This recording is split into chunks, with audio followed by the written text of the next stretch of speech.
With last week's election results, the American people have given Republicans an incredible mandate: secure the border, strengthen the economy, restore law and order, and do so much more that is going to put this country back on the right track. It's pretty amazing.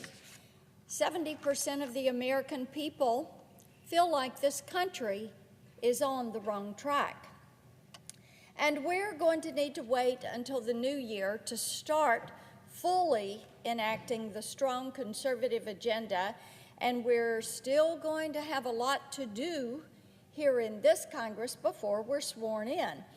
Now, I've got something to put at the top of that to-do list, and that is ensuring that our hurricane survivors in Tennessee and across the Southeast receive the disaster assistance that they desperately need. No one ever thought that such a storm would end up in the mountains of North Carolina and Tennessee, but it did. And the damage assessments show what Tennessee is facing in our affected counties to restore our communities so that people are able to live, to work, to rear their families, so that kids are able to go to school. And we know that it's going to have quite a cost to it, Madam President. The estimate for repairing roads, bridges, and infrastructure from Hurricane Helene tops $510 million. Think about that. You've got an area in Upper East Tennessee, 7 counties, and you're looking at over $500 million to repair the infrastructure. Now, on top of this, we've got more than 1,500 homes that are not livable. 503 of those homes were completely destroyed. And being on the ground in Tennessee, you've heard stories of how people saw their homes just being washed away. And we know that this is going to take a while. Our Tennessee Emergency Management Agency has been on the ground from day one, and they are working with these homes, with these communities, and with the 209 businesses that have been impacted, and 36 of those companies were completely destroyed. The total economic losses to Tennessee's agriculture and forest industries, meanwhile, have been estimated at $1.3 billion. And that is according to the UT Institute of Agriculture. So you can see devastating loss from one area of Tennessee and these counties that border North Carolina and sit there along the Nolichucky River and the Doe River, and the devastation that has been unprecedented. I have found it really quite amazing that when you look at what happened in Southwest Virginia and North Carolina, Tennessee, Georgia, that the estimates are about $50 billion in damages. Now, as I mentioned, being on the ground really tells a story that is much more pointed and explicit than what you see in pictures or in video. And once you're on the ground, you can truly understand the devastation and the depth and breadth of this devastation. I've been in Upper East Tennessee and in every one of these affected counties 5 times.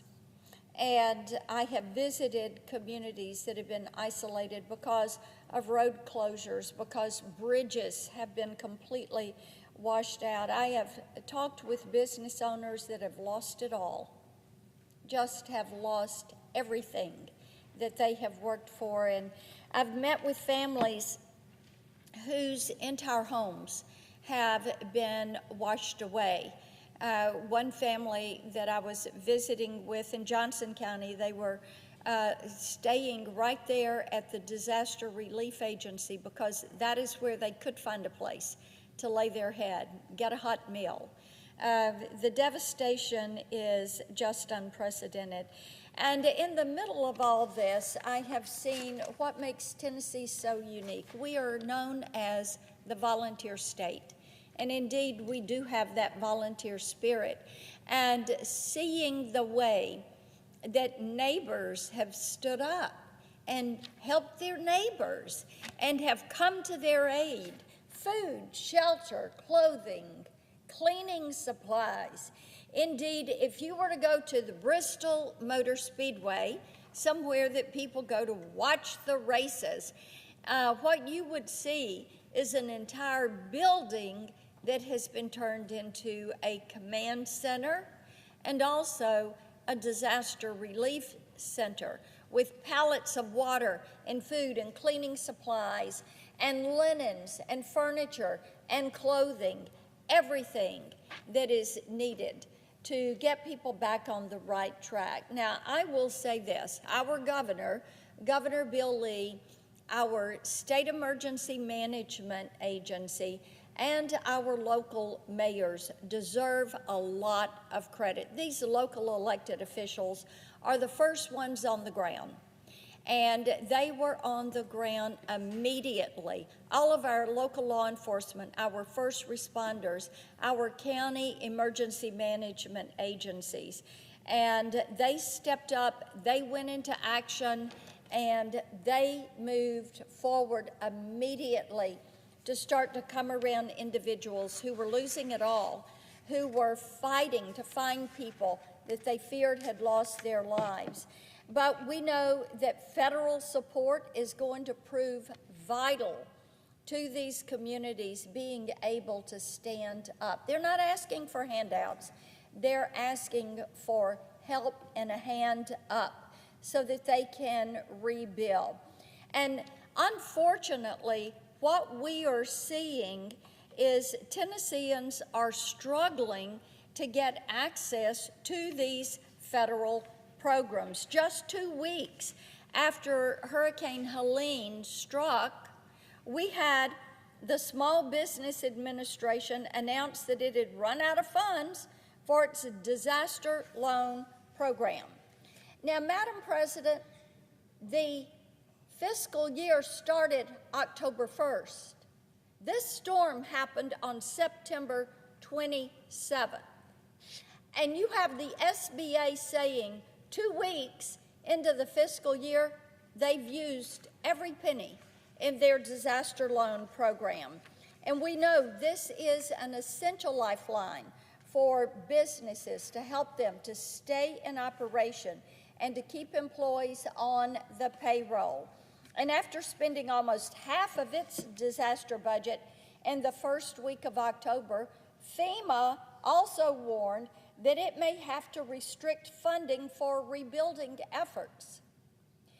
That includes repairs for infrastructure and water treatment facilities. This shortfall is absolutely inexcusable. The mismanagement is inexcusable. Just days after Hurricane Helene struck Tennessee, I joined my Senate colleagues who represent the states impacted by the storm in calling for a federal disaster relief package to aid rescue, recovery, and rebuilding efforts. We need to address these needs of our farmers whose crop fields face devastating flooding. I've joined the entire Tennessee delegation in urging House and Senate leadership to pass agricultural disaster assistance. So with Congress back in session, we should waste no time.